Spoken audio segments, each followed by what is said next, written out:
Hello, this is Dave Alien. My crystal ball says, time now for another story of the bizarre on Radio Classics at theradiodadio.com.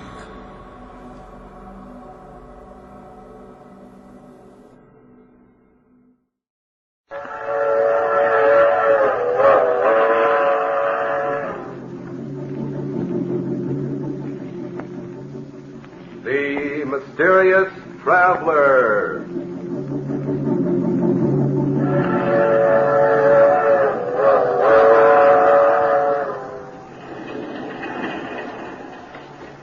This is the Mysterious Traveler, inviting you to join him on another journey into the realm of the strange and terrifying. I hope you will enjoy the trip, that it will thrill you a little and chill you a little.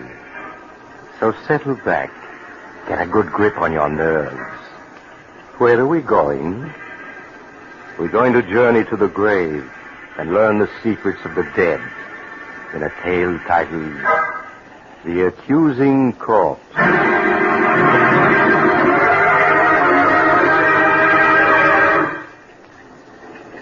Some years ago, when I was a county coroner, I was called in on a most interesting case.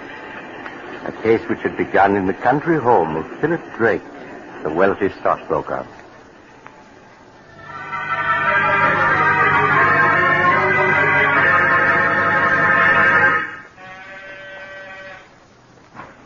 Roger, thank goodness you were able to get here in time. I left town right after I received your call. What's wrong, Philip? You sounded so upset over the phone. It's Vivian. She's upstairs in her room packing.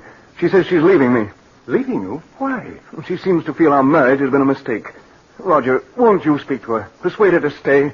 After all, she is your sister. I'm afraid, Philip, that Vivian and I have never been as close as sister and brother should be. She's always been wild and spoiled. Perhaps, Philip, it would be better if you were to let her go. No, I couldn't do that. I love her, Roger. I wouldn't want to live without her. Won't you please try to persuade her to stay? All right, Philip. I'll do my best. But I must warn you, I haven't much influence over her. I'm all packed and ready to... Why, Roger, darling, what a surprise. What are you doing here? Vivian, Philip has told me. Now, surely you can't be serious.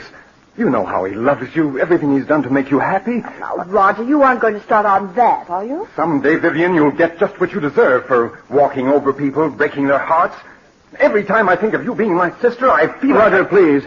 Would you mind waiting in the other room? I'd like to speak to Vivian alone. Oh, all right, Philip. Call me when you want me. Really, Philip, no matter what you have to say, you're just wasting your time. Oh, Vivian, how can you do this to me? You know I love you, but I'd do anything to make you happy. That's sweet of you, dear. Would you mind lending me your car to get to town? If you leave me, Vivian, you won't get a cent. Not a cent, do you hear? Really? Did you ever stop to think, Philip, that there might be another man with more money than you? Another man? Oh, no, there couldn't be. And why not? But we've only been married 3 months. There couldn't be anyone in that time. Oh, but there was. Oh, Vivian, in spite of what you've done, I'm willing to forgive you and start over with you. But, darling, I don't want you to forgive me. I want you to forget me. Vivian, you can't do this to me. I love you. I won't let you go. I really must be saying goodbye now. He's waiting for me in town, and I don't want to be late. If I can't have you, no one else will, do you hear? Oh, really, Philip, you're being ridiculous. I must go. No. Philip, what are you doing? A gun. Yes, Vivian, a gun. I told you if I couldn't have you, no one else would. Oh, Philip, you're insane. Put that gun down. If you don't change your mind about leaving, I'll kill you. Even with that gun, you can't keep me, do you hear? I'd sooner die than go on living with you. I'm going. And you're not going to stop me. Oh, you shot me. Vivian. Philip, what happened? I thought I heard... Vivian. Roger, is she dead? Yes. Philip, do you know what this may mean? Life imprisonment, perhaps. Even the electric chair. I know.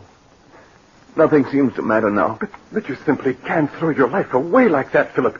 Oh, even if Vivian was my sister, I don't mind telling you that I always felt you were far too good for her. She didn't deserve to be your wife. Oh, please, Roger. Now, look, Philip.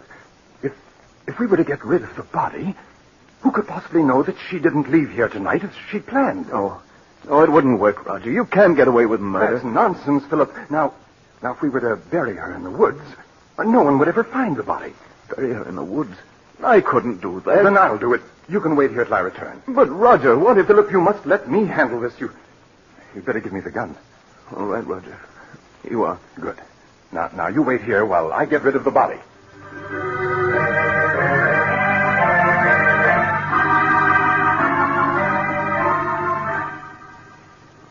Philip watched, spellbound, unable to say a word, as Roger picked up the body and left the room.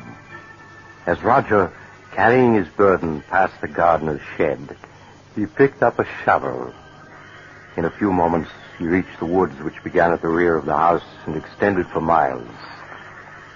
He carefully made his way through the forest underbrush until he was well out of sight of the house. Then he stopped and looked about. I think this is quite far enough. I think you can put me down now, Roger. I'm tired of being carried like a sack of potatoes. All right. Well, let me congratulate you on your performance as a corpse. Do you think he suspects anything? Of course he doesn't. He's positive that he shot and killed you. You've got the gun, haven't you? Well, certainly I've got it. You don't think I was going to let him discover that the bullets had been removed and blank cartridges substituted, do you? Oh, no. Not you, Roger. You always know what you're doing. I always try to, my dear sister. You don't think Philip will give you any trouble, do you? Outside of being in love with me, he isn't an utter fool. Don't worry. I can handle Philip. Now, here's the key to the apartment I rented in town. You'll find my car a quarter of a mile down the road. All right. I'll be waiting for you at the apartment. I'll be there in a few hours. Oh, now, let me see. Yes, this seems like a nice place to dig.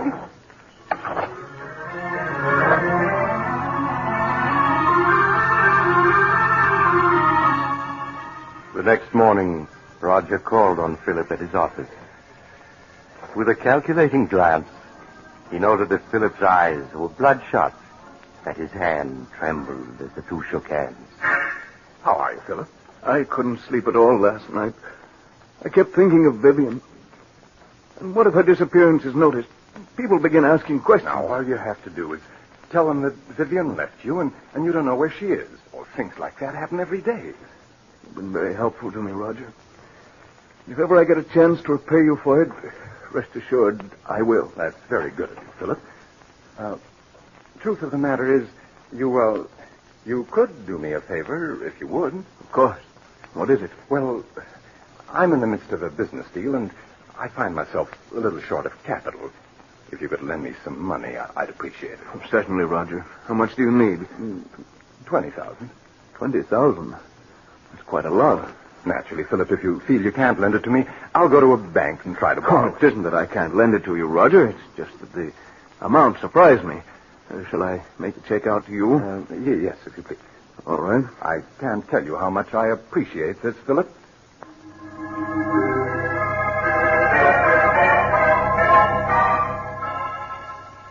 As Philip wrote out a check for $20,000, Roger smiled. Things were working out just as he had planned. An hour later, Roger entered an old brownstone house and went to apartment 2C. Roger, did you get it? What does this look like? Oh, Roger, that's wonderful. Now we can clear out and... Why, there isn't 100,000 here. No, my dear. I only got 20,000 from him. But we were after 100,000. Why didn't you get it all this morning when you saw him? My dear Vivian, it simply isn't done that way. Blackmail is an art that calls for the use of psychology. Philip will give us many times over the money I hold in my hand, all in due time, of course. You mean I'll have to go on hiding in this miserable apartment until you finish your little game with him? Never being able to leave it for fear someone will recognize it. Come now, Vivian. You've got the radio and books. I won't spend weeks in this apartment, I tell you. I won't. My arm. You'll do exactly as I say, Vivian. Exactly. Do you understand? Roger, my arm. You're hurting me. It's nothing to what I'll do if you disobey me. Do I make myself clear? Yes.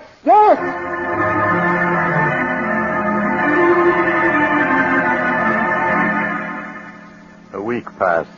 A week in which Roger patiently bided his time. For time, he knew, was working on his side against Philip. Then one morning he called on Philip at his office. Good morning, Philip. How are you? How do you expect me to be? This past week I've been able to think of nothing but Vivian. And what happened that night. Philip, you must stop brooding over it. Whatever happened was her fault, not yours. Yes, you're right. Perhaps what I need is a vacation. Yes, of course. A trip would do you a world of good. And if I could afford it, I'd go along with you. You mean you haven't any money? I'm afraid not, Philip. That's what I've come to see you about. I must have $40,000 at once. 40,000? Yes, I know it's a good deal of money, Philip, but without it, I'll be ruined. Well, naturally, I want to help you, Roger, but 40,000? If I don't get the 40,000, Philip, it may mean prison for me. Now, you wouldn't want to see that happen, would you? Well, of course not, Roger, but... After all, Philip, I saved you from prison. In fact, I made myself an accomplice to Vivian's murder by not turning you over to the police. Well, yes, I know, but... You could hardly expect me to remain loyal to you if you weren't willing to help me, could you? I see. It seems I haven't any choice. Very well, Roger. I'll write you out a check.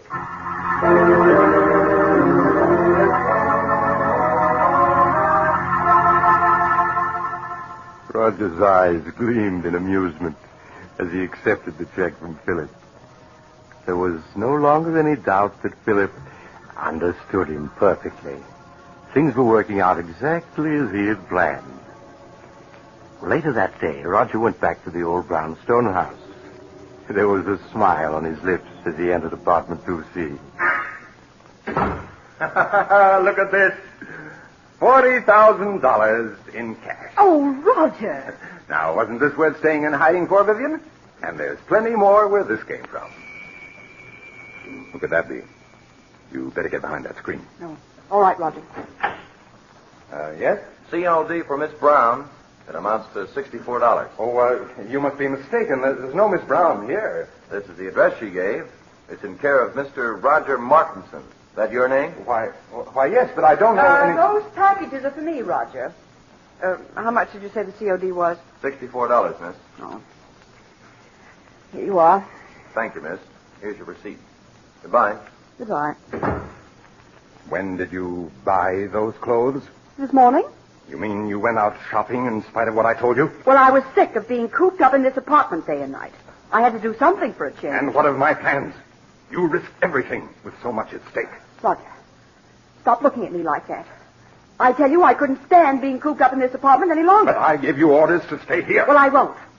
I want you to get the rest of the money at once so we can clear out. And if you don't, I'll go shopping whenever I feel like it. You can't make me stay here. You'll do exactly as I say, Vivian. I won't allow anything or anyone to interfere with my plans. I've worked out every step perfectly, and there isn't going to be any slip-up.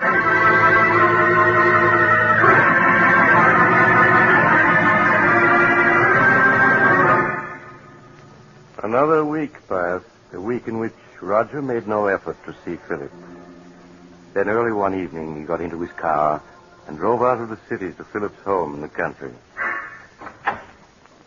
Oh, it's you, Roger. Come in. Good evening, Philip. Oh, where are the servants? This is their night off. Oh. You're not looking well at all, Philip. You shouldn't remain in this house by yourself. What difference does it make where I am? Wherever I go, the memory of that night follows. It's hard to believe that it was only 2 weeks ago tonight that I killed her. 2 weeks ago tonight. Why, so it was. Oh, by the way, Philip, do you think you might possibly lend me $60,000? 60,000? You can't be serious. Oh, but I am. But I lent you that much already. Yes, I know, but I must have more. No. I won't give you another cent. You've blackmailed me enough. Blackmail is a harsh word, Philip. What else can you call it?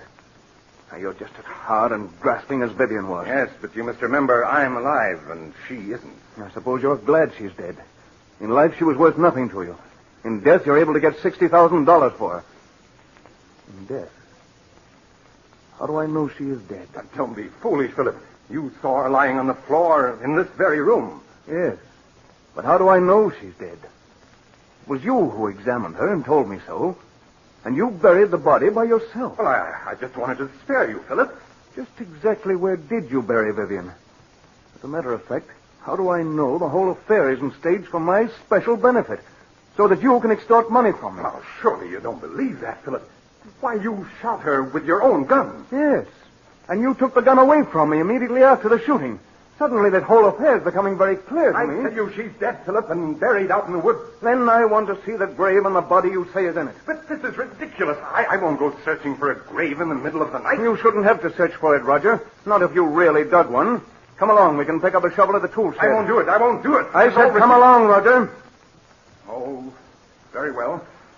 But I'm not certain I'll be able to find the grave. After all, the woods is fairly large, and it's been 2 weeks since I buried her. That's all right, Roger. We'll stay out there until you do find her.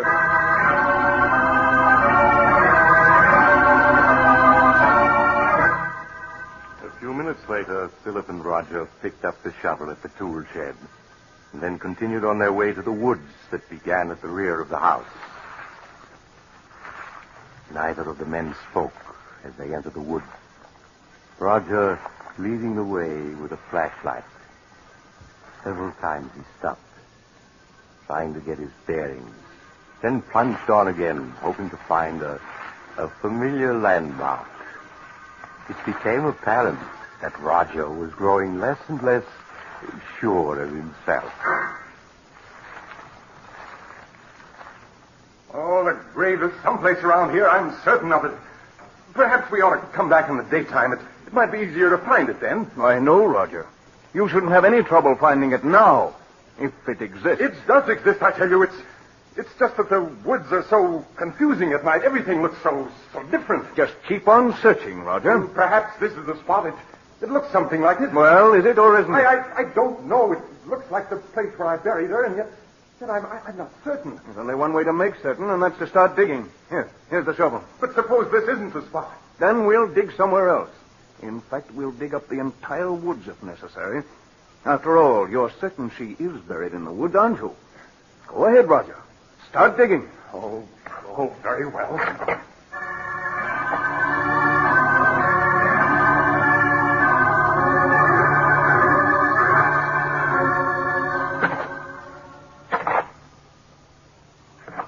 Well, Roger, you've been digging for 20 minutes now, and you haven't uncovered a body. Philip, I told you I wasn't sure this was the spot where I buried her. You're a great actor, Roger. But I'm afraid this time you've overplayed your role. What do you mean? Vivian isn't dead. And there's no use your pretending she is. Everything that's happened was part of a scheme the two of you planned to extort money from me. I tell you she is dead. Then where's the body? I thought this was the spot, but I must be mistaken. I'm sure I didn't bury her any deeper than this, but if I... Philip, turn the flashlight this way. What is it? Look. Do you see what I've uncovered? A hand. Yes. This is the spot where I buried her, Philip. Just a few more shovelfuls, and I'll have her uncovered. Oh, it can't be. There. There you are, Philip. Of course, she's been in the ground for 2 weeks, but I think you can easily recognize that it's Vivian. Yes, it's Vivian. And look, Philip, here's the bullet hole under her heart. The bullet hole that you made. I don't want to see any more. I've had enough. You should trust me a little more, Philip. Everything I did was for your own good. After all, you don't want to go to the electric chair, do you? I don't care what happens anymore. I can't stand having her death on my conscience any longer. I'm going to call the police. Don't be a fool, Philip. You know it might well mean the electric chair. I'll take my chances. Anything's better than going on living the way I have these past 2 weeks. I'm going back to the house and call the police. Philip, come back. Come back, Philip!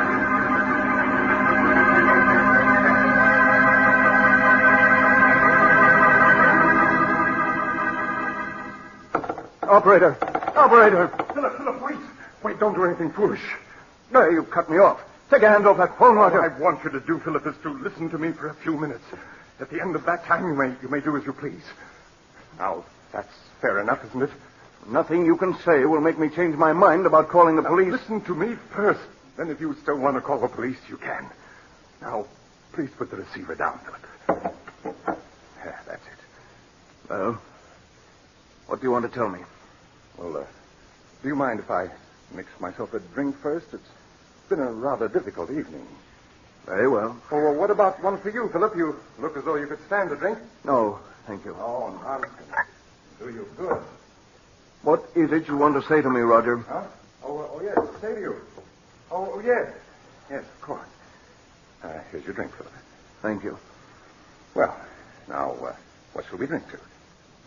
We'll drink to your good luck, come what may.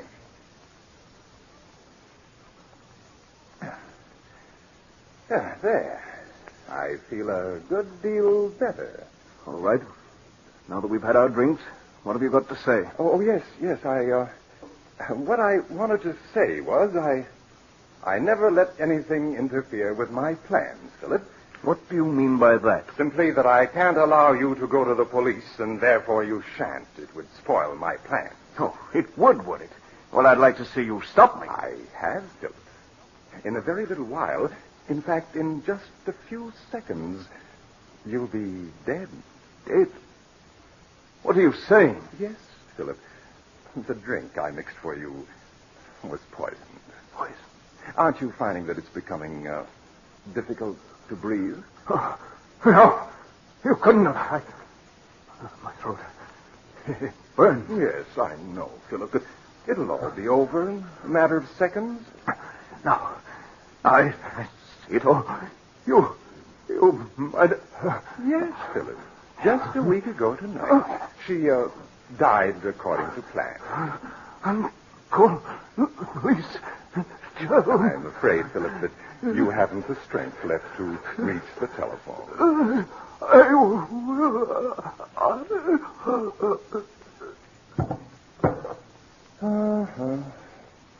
I'm afraid you and Vivian never had a chance, Philip. I had things worked out perfectly, down to the smallest detail. Hello, operator. Operator, please connect me with the police.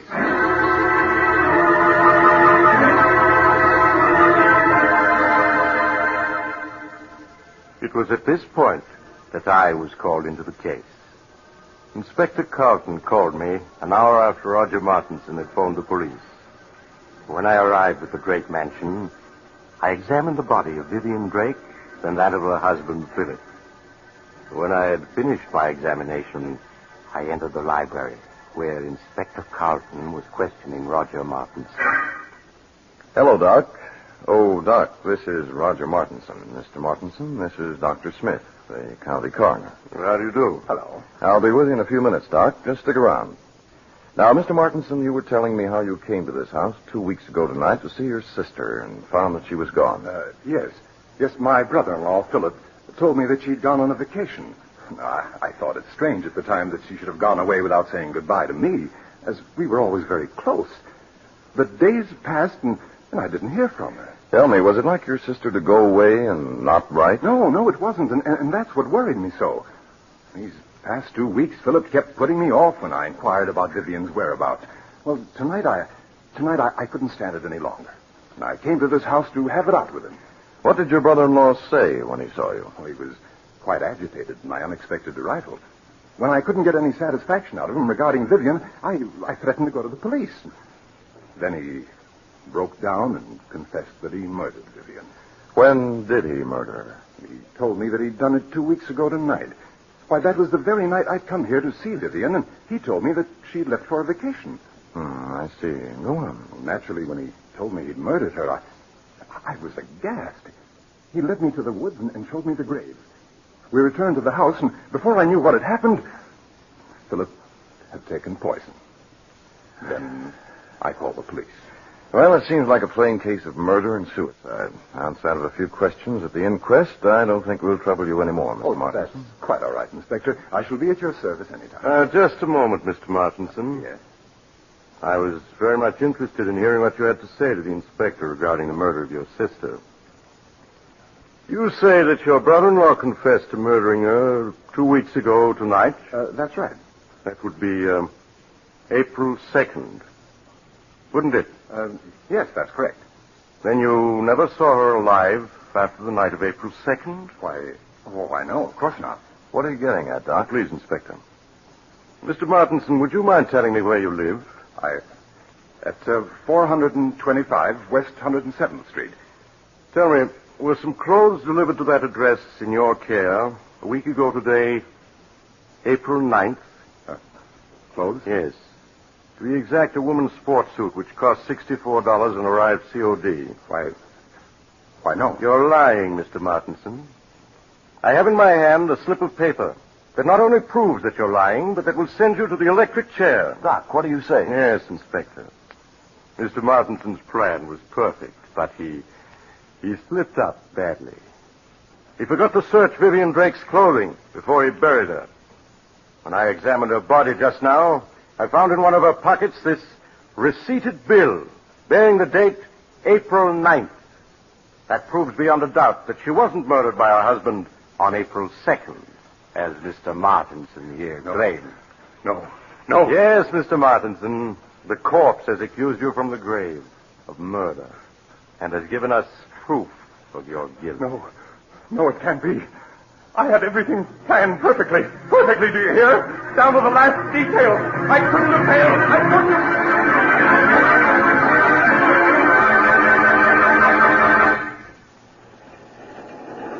This is the mysterious traveler again.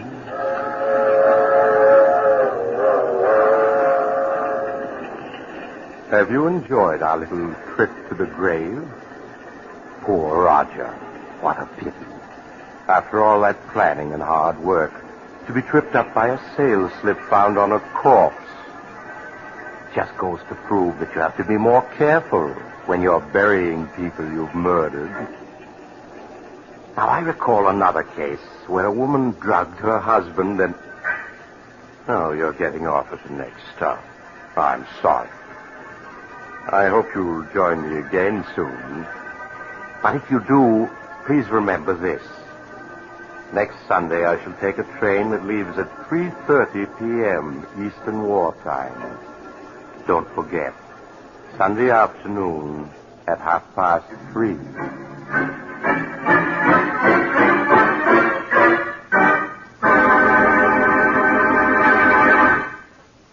You've just heard Chapter 20 of The Mysterious Traveler, a series of dramas of the strange and unusual, brought to you each week by station WOR. In tonight's program, The Accusing Corpse, Don Randolph played Roger. Also featured were Maurice Tarplin and Philip Clark. The Mysterious Traveler, written by Bob Arthur and David Cogan, is directed by Jock McGregor. Original music was played by Doc Whipple.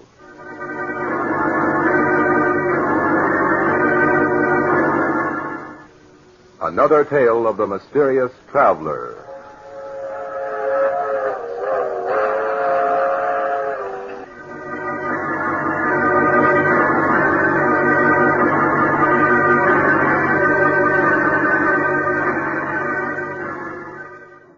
That's Radio Classics for this time around.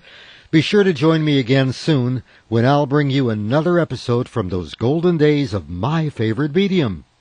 And remember, what's old is new again at theradiodaddio.com. I'm Dave Allen.